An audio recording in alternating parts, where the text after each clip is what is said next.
Kasus lainnya datang dari Surabaya, Jawa Timur. Seorang lansia diusir paksa dari rumahnya oleh sekelompok orang.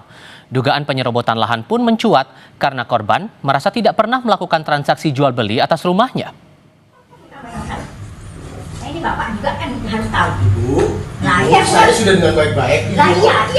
Sari, anaknya tak bawa keluar Ini ya? rumahnya siapa? Rumahnya siapa? Kan tunjukkan rumahnya siapa? Kan tunjukkan, saya minta surat itu tidak ditunjuk. Saya sudah menunjukkan. Sekarang kita sudah gak bicara surat. Percuma kita surat. Loh, mau ini saya punya kok tak bicara surat. Ayo ibu keluar. Ayo. Gendong. Ayo, tak tenang. Leh. Bu. Ayo terus. Oke, apa boleh terus begini? Keluar. Ada situ. Ayo tolong. Apa ini? Saya dengan hormat. Monggo Mbak Sari.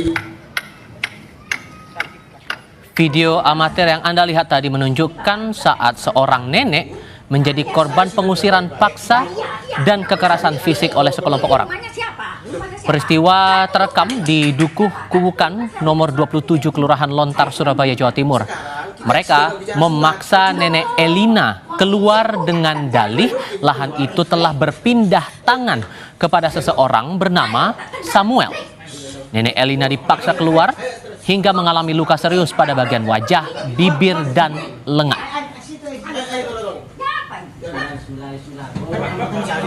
Saya dengan hormat. Monggo Mbak Sari.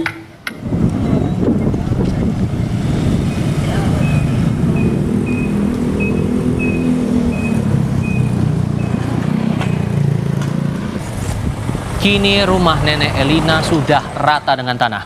Setelah diusir, pelaku yang membawa alat berat langsung menghancurkan bangunan rumah.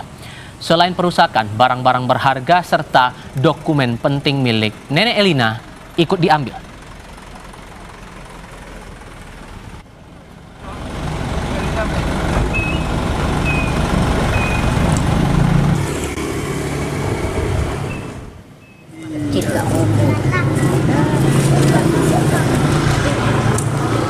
Kuasa hukum nenek Elina bilang penghancuran rumah itu dilakukan tanpa putusan resmi pengadilan dan tanpa pengawalan polisi.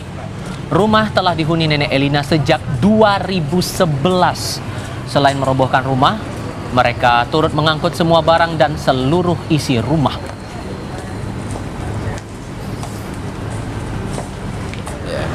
Datang ke rumah nenek tersebut, terus kemudian setelah itu melakukan pengusiran secara paksa dengan cara nenek tersebut awalnya ditarik ya Bu, ditarik terus kemudian diangkat, kemudian dikeluarkan dari rumah. Setelah itu sama sekitar berapa orang yang mengangkat narik nenek antara 4 sampai 5 orang ya. Karena si nenek nggak mau keluar pada waktu itu di rumahnya. Kok marah-marah RW nggak langsung nggak langsung bertindak dah. kemarin masalah kemarin itu. Iya. Ya kemarin istrinya ini datang ke rumah saya. Wakil Wali Kota Surabaya Armuji mengecam keras aksi pengusiran tersebut saat meninjau langsung lokasi kejadian. Saya kan nggak boleh gitu loh. Kita nggak mau. Lewat akun Instagram pribadinya, ia mengunggah proses mediasi yang sempat berjalan. Dalam proses itu, Armuji tampak terlibat adu argumen dengan ketua RT, RW setempat serta pihak yang bersengketa. Armuji juga menyebut saat ini proses hukum telah berjalan. Laporan sudah masuk dalam tahap penyelidikan di Polda Jawa Timur dan akan terus dikawal. Harusnya kan pengadilan toh, bukan cara-cara korak seperti itu namanya. Lalu sejauh mana pengawalan kasus ini, kita akan berbincang dengan Wakil Wali Kota Surabaya, Jawa Timur, Armuji. Pak Armuji, selamat sore dengan Tifal, Pak. Apa kabar? Tifal, sehat-sehat selalu. Terima kasih sudah bergabung bersama kami. Sejauh informasi yang ditangkap oleh maksud saya dari Pemkot Surabaya, sampai rumah nenek Elina ini rata dan diusir paksa begini, gimana ceritanya, Pak?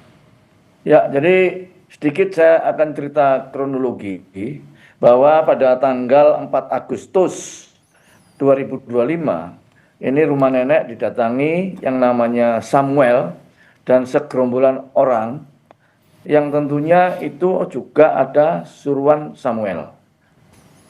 Terus mungkin memperingatkan nenek Liana ya yang ada di sana. Tanggal 6 Agustus mereka datang lagi ke tempat nenek Liana.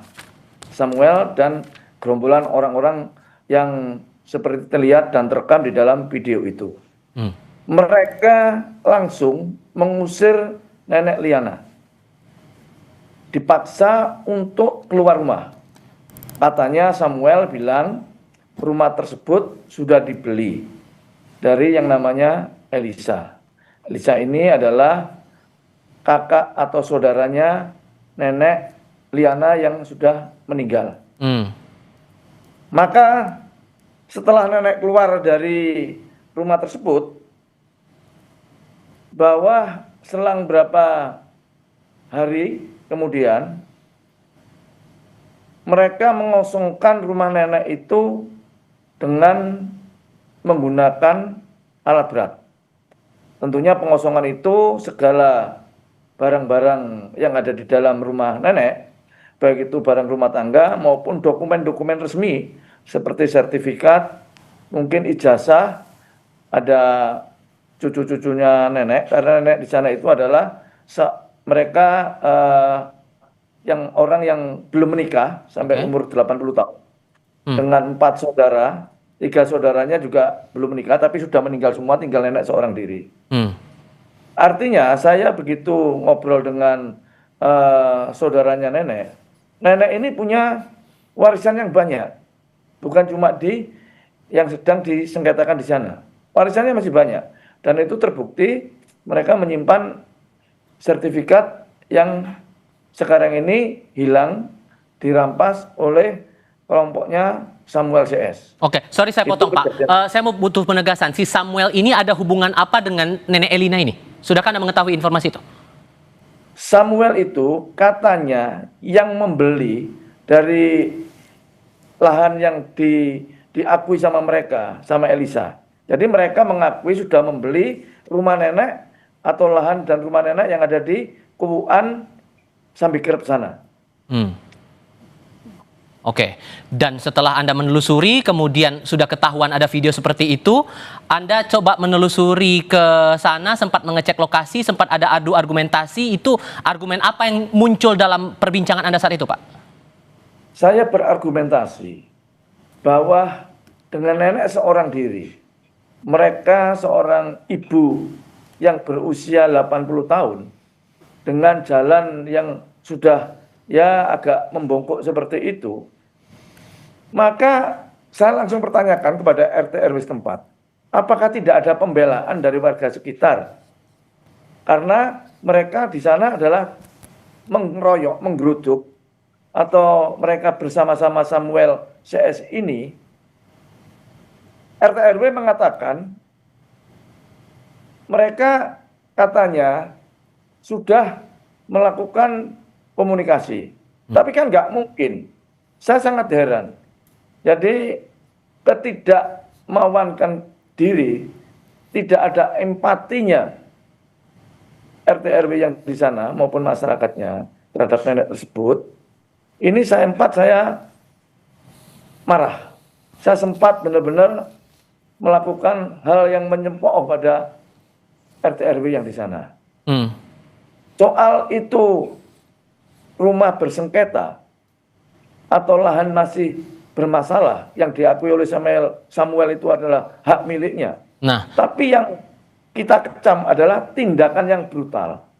Tindakan yang mereka melakukan kekerasan terhadap nenek. Oke, nah dengan kondisi seperti tadi Pak, rumah nenek Elina ini kan udah rata Pak, udah hancur begitu.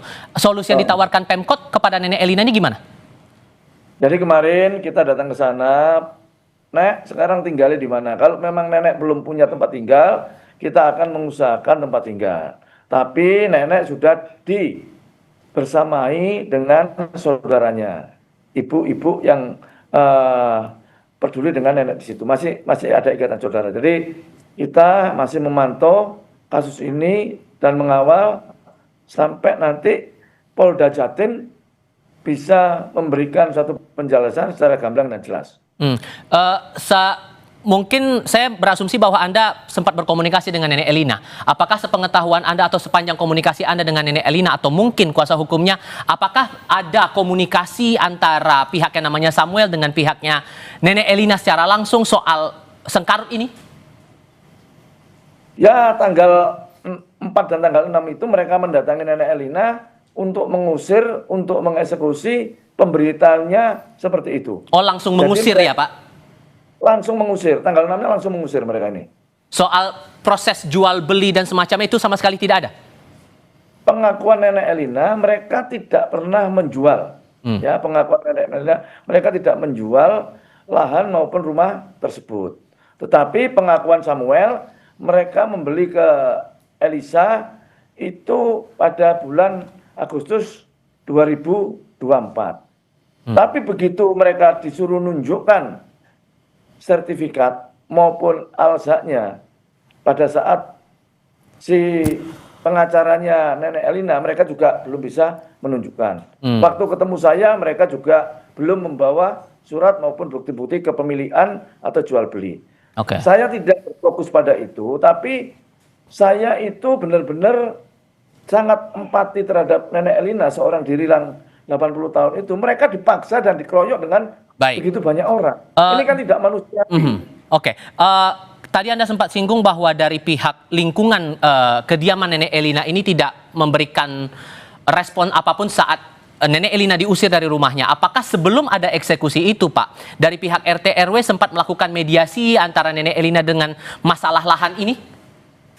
Keterangan dari RT setempat seperti video yang saya unggah, ini Samuel pernah mendatangi RT. Nah, kalau mendatangi RT kan saya sempat curiga, loh kamu didatangi RT-nya, berarti kamu kenal dan sudah pernah tahu, sudah pernah komunikasi. Katanya minta tanda tangan apa gitu ya, katanya RT-nya seperti itu. Tapi kenapa sih nenek seorang diri kok tidak ada pembelaan daripada RT RW setempat sampai adanya pemerataan bangunan tersebut? Memeratakan bangunan itu kan nggak cukup 1 hari, bahkan mungkin bisa 2 hari. Artinya tidak ada penghalangan sama sekali dari RT RW yang ada di sana. Oh, tidak ada penghalangan dari RT RW sehingga bisa dipastikan juga bahwa mereka tidak tahu ada upaya pengusiran itu? Pastinya tahu. Kalau ada pengusiran tahulah pastinya. Karena apa? Karena yang namanya Samuel ini sudah pernah mendatangi RT, pamitan untuk mungkin mengadakan pengosongan rumah tersebut. Oke. Bakal coba diajak lagi komunikasi, Pak, dari Pemkot kepada pihak RT RW ini untuk bisa bikin clear lagi perkara ini. Jadi gini, seperti apa yang sudah kita sampaikan, kita langsung komunikasi kepada RT RW setempat. Mereka ini kan mengakui bahwa Nenek Elina ini sudah 11 tahun di situ. Artinya kehidupan sehari-harinya mereka lebih tahu lah daripada saya. Lebih tahu lah. Mereka seorang diri, bahkan mungkin di situ cuma ditemani sama seorang apa ya, tak bilang saya cucu apa-apa ya, di sana itu seperti itu. Tapi kalau RT RW sampai tidak ada respon atau penghalangan dalam pengusiran maupun penghancuran rumah nenek tersebut, ini saya bilang ya sangat kebacut, sangat ironis sekali lah hal semacam ini. Saya sebagai kepala daerah sangat menyayangkan.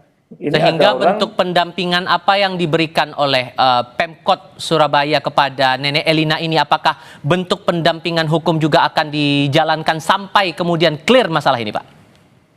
Kalau pendampingan hukum, karena Nenek Elina ini kan sudah didampingi oleh lawyer-lawyer yang ada di sana. Artinya kita tetap mensupport. Andai kata butuh pendampingan pakar-pakar hukum yang lainnya, ya kita pasti akan membantu dan akan memberinya. Kita tetap berkomunikasi dengan lawyer yang mendampingi Nenek Elina sekarang ini. Baik, Pak Armuji, terima kasih banyak sudah berbagi informasi kepada kami kali ini. Saya selalu untuk